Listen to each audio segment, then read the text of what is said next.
Welcome to the deep dive. Our mission today is, well, pretty fundamental.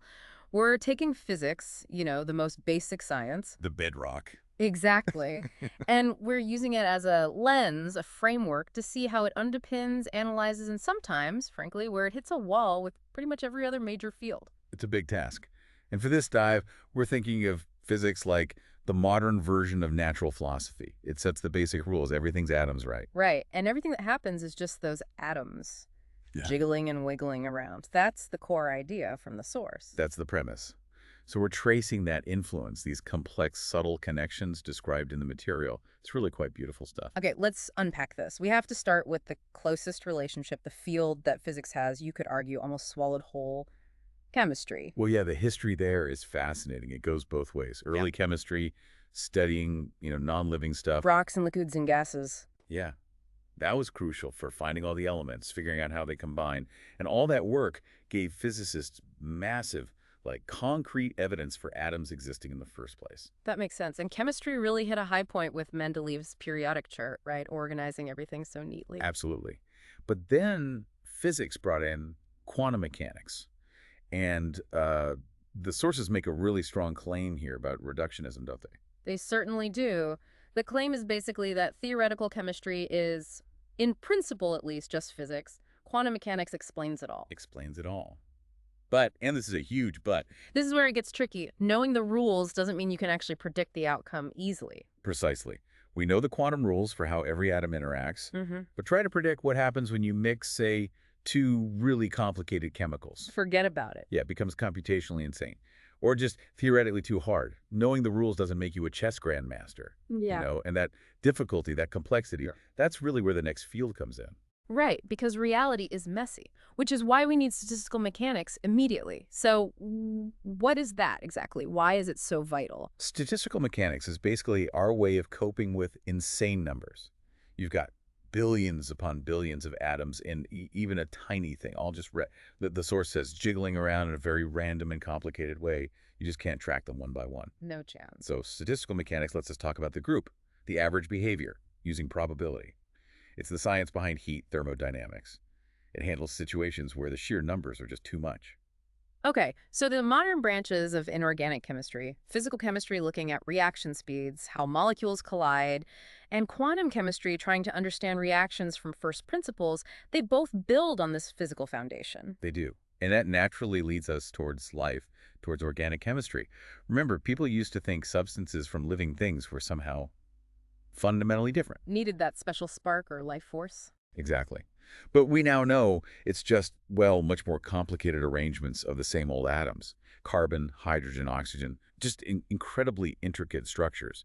And that complexity takes us right into molecular biology. And stepping into biology, the connections with physics are deep.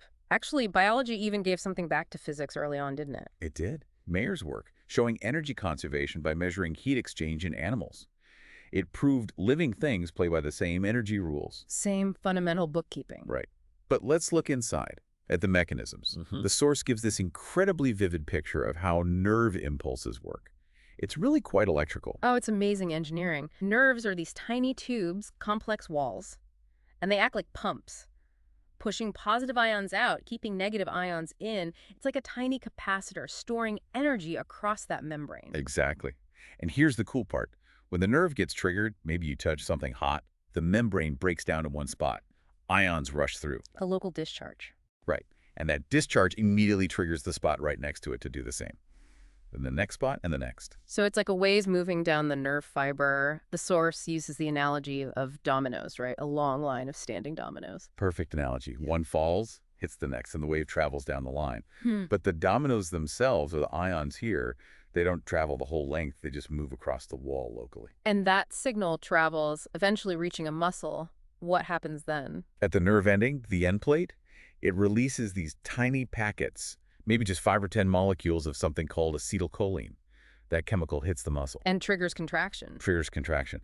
But here's a huge physical unknown. We actually have no idea how that chemical reaction makes the muscle fibers, the myosin and actomyosin, physically shorten, the actual mechanical process. Still a mystery. That's incredible. The fundamental mechanism of movement is still a black box, physically speaking. Okay, zooming out a bit. The common element to all life is the cell. And inside the cell, it's just unbelievably complex chemical machinery. Oh, the complexity is mind-boggling. Think about the Krebs cycle, the respiratory cycle. It's this long, intricate dance of chemical reactions happening in sequence. Lots of small steps, but perfectly choreographed. And these steps look simple on paper, but trying to do them in a test tube is often really hard. Why is that? It's because of what chemists call the activation energy, that hill you have to climb. To get atoms to react, you usually need to smash them together with enough energy oriented just right to break old bonds and form new ones. It takes a big push. A barrier. A barrier, exactly. And that's where enzymes come in. They're the cell's brilliant workaround. Enzymes are these huge protein molecules. They act like specialized tools or jigs. Like little machines? Yeah, precisely. They grab the small reacting molecules and hold them in exactly the right position, basically letting the reaction happen without needing that big energy push. They bypass the hill entirely, like a little factory worker ready for the next piece, making the reaction happen easily. And they're a key for energy too, right? Helping convert GDP to GTP. Absolutely.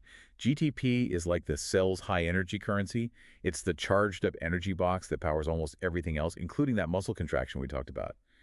Making GTP is a crucial step enzymes help with. And physics gives us tools to even watch this happen, even though it's so complex. It does. Since these pathways are so fast and tangled, biochemists use isotopes, atoms of the same element but with slightly different weights, like carbon-12 versus carbon-13, or maybe radioactive carbon-14. Like putting a little tag on the atoms. Exactly, a green mark, as the source puts it. Because they react the same chemically but have different masses, you can follow where a specific atom goes through all these complicated chemical steps inside the cell. It's indispensable. Okay, so that leads us to the blueprints themselves, proteins and DNA. Proteins are the workhorses, built from chains of amino acids. 20 different kinds of amino acids, yeah. They form structures, and they form those enzymes we just discussed. And there was this huge achievement, figuring out the exact position of every single atom. Thousands of them in proteins like hemoglobin. A major triumph of science. A huge triumph. But, and the source really hits this point home, knowing where every atom is didn't tell us why it works, why that incredibly complex folded shape does what it does. We still can't predict function from structure. Not really. We see the machine, but we don't understand the design principles. That's a good way to put it. Which brings us to DNA, deoxyribonucleic acid. That's the master blueprint. It holds the information needed to build all those proteins, especially the enzyme. The famous double helix. That's the one. Two long chains twisted together, sugar and phosphate making the backbone. The actual information, the code, is in the links between the chains. Usually simplifies as 4 types of units, A, B, C, and D. And the key is how they pair up? Exactly. They have specific partners. A always pairs with B, and C always pairs with D across the helix. So when the cell divides, the helix unwinds, splits down the middle. Like unzipping it. Right.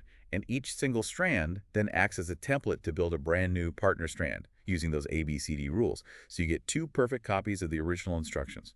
It's ingenious. But this leads to what the source calls the central, most powerful unsolved problem in biology today, right? Yes.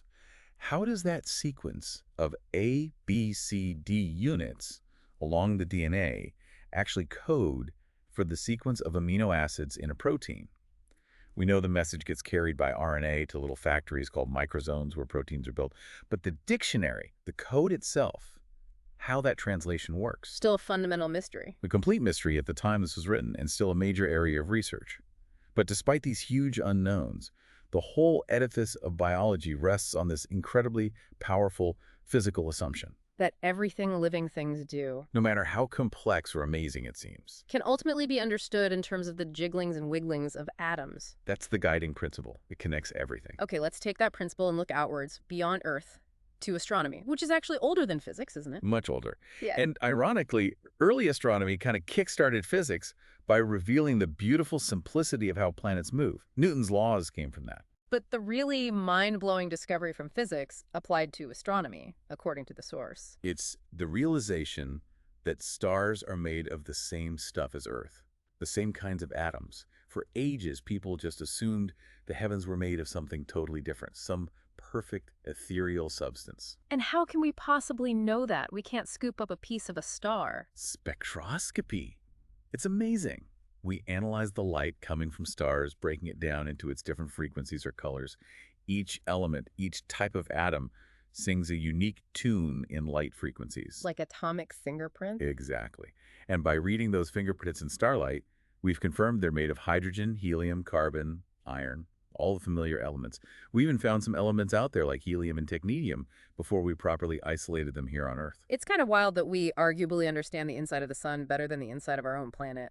It seems counterintuitive, but yeah, the conditions inside stars, incredibly high temperatures, relatively low densities compared to Earth's core, are actually easier for physics to calculate and model accurately.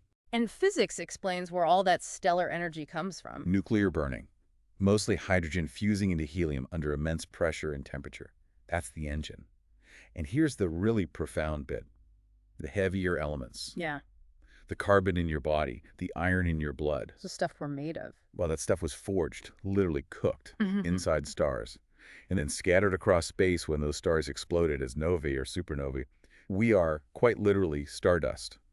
The proportions of isotopes we find, like different types of carbon, C12, C13, even give us clues about the specific conditions inside those ancient stellar furnaces. Wow, okay, let's bring it back home. Earth sciences. Meteorology first. We know the equations for how air moves, right? Fluid dynamics. So why is predicting the weather still so iffy?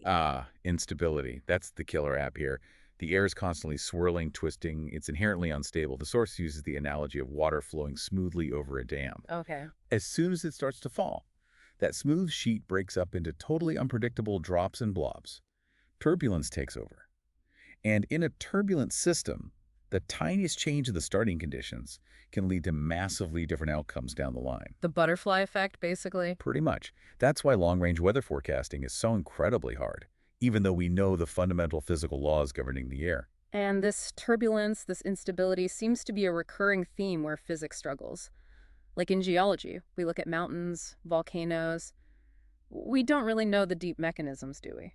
Not really. We know rocks bend, break, slide that causes earthquakes. But the big question is why? What's pushing continents around, building mountains?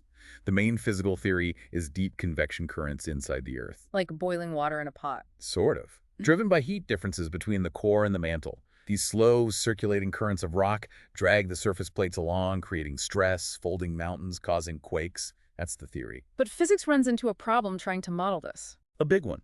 We just don't really know enough about how matter behaves under the immense pressures and temperatures deep inside the Earth. What's the density? How quickly does rock give or flow down there? We have to make educated guesses about the material properties, which limits how well we can model those currents. So our understanding of the Earth's engine is still pretty fuzzy. Okay, one last domain. Psychology. The mind.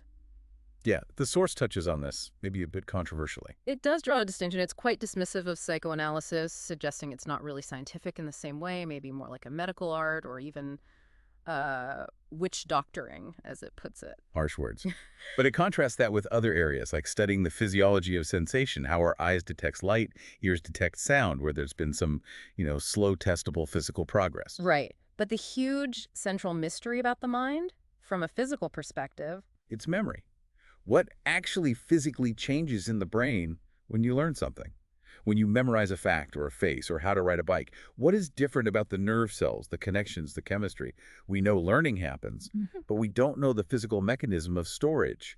We just don't know where to look in that incredibly complex wiring. it seems like in biology, geology, astronomy, there's often this big historical question, right? How did things get this way? Evolution, planet formation, star formation. Exactly. How did it evolve? Whereas fundamental physics often works on the assumption that the laws themselves are constant over time. Yeah. But the source points out there's one very old, very fundamental physical problem that links almost all these fields in failure. Oh, what's the grand unifying problem we can't solve? It's that darn turbulence again. The analysis of circulating or turbulent fluids, it pops up everywhere. We saw it in weather. Right. We can't fully predict convection inside stars before they potentially explode. We can't perfectly predict weather patterns. And we can't properly analyze those supposed convection currents driving geology inside the Earth. It's the common mathematical and physical difficulty. And the source gives a fantastic, really down-to-earth example of this failure, doesn't it? Something incredibly simple. It's brilliant. Forget stars and planets. Just take a long, straight pipe and push ordinary wet water through it. Okay. If the water is moving really slowly, Or if it's thick stuff like honey or molasses, viscous flow physics has it nailed. We can calculate exactly how much pressure you need, perfectly, from first principles. We can solve that problem. Completely. But speed that water up, make it turbulent, make it splash and swirl inside the pipe like water from a fast-running tap, and suddenly, Mm. nobody can calculate the required pressure accurately from the fundamental equations. We have to rely on empirical rules, experiments, approximations. So pushing water through a pipe fast, that's an unsolved problem in fundamental physics. That simple setup captures the essence of the central problem of turbulence.